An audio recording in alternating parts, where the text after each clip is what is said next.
Well, good morning, good morning, good morning, good morning.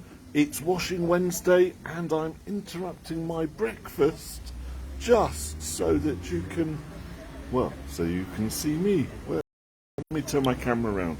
Good morning. The washing is already on. Here I am in Castelo Branco.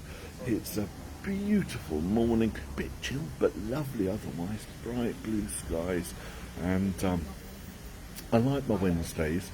It's about 50 minutes to here from where we are, and I get some nice shopping in. I fill the cupboard with Nosh, don't tell Kimberly, and I also go and sort out the van. It's just a good day Wednesday. It's a nice day to be off the land.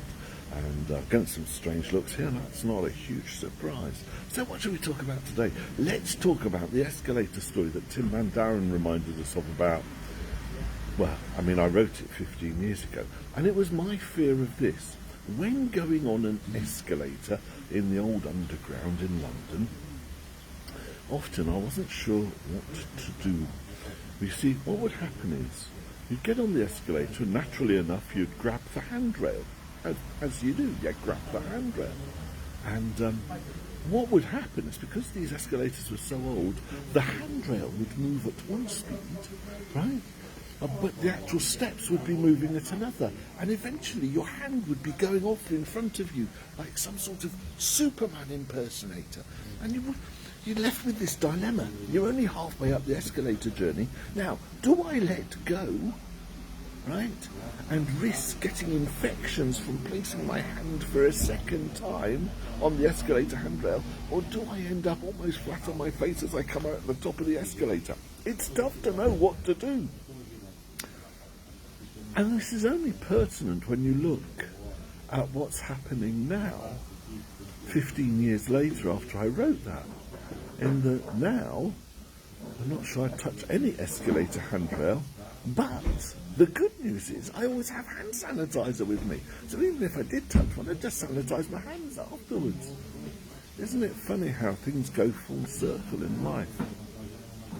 So that was the story. I don't think I did it complete justice. It was probably better when I'd had time and I'd written it all down and it was, just imagine a fat bloke trying to do an impersonation of Superman because he just can't bear the thought of having to touch the handrail for a second time. And this was a time before I realised that my thoughts were actually what I was thinking. By the way, just for those latecomers who have just come on, this is halfway through breakfast. Look at that, coffee and croissant, and all for about €3. It's not a bad life, is it?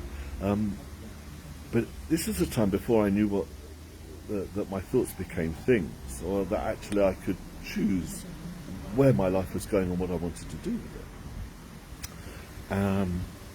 But what if all of us were collectively thinking, oh my word, I wish they'd stop the world so I could get off for a bit. And in doing so, we brought around COVID. I mean, I know that's a very radical thought.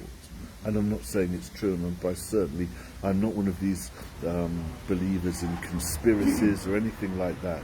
I just, I believe it's been a challenging time for all, and I know within my own family we have had challenges.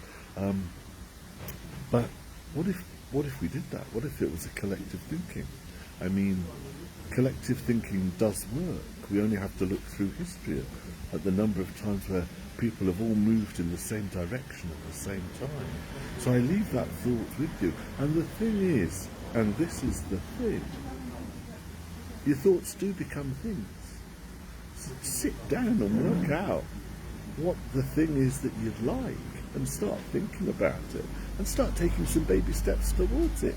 So this is Castelo Branco. I'm saying goodbye because my coffee's getting cold and that would not do. Hope you have a great day. Back on here tomorrow. Love you all loads. Take care. Bye now.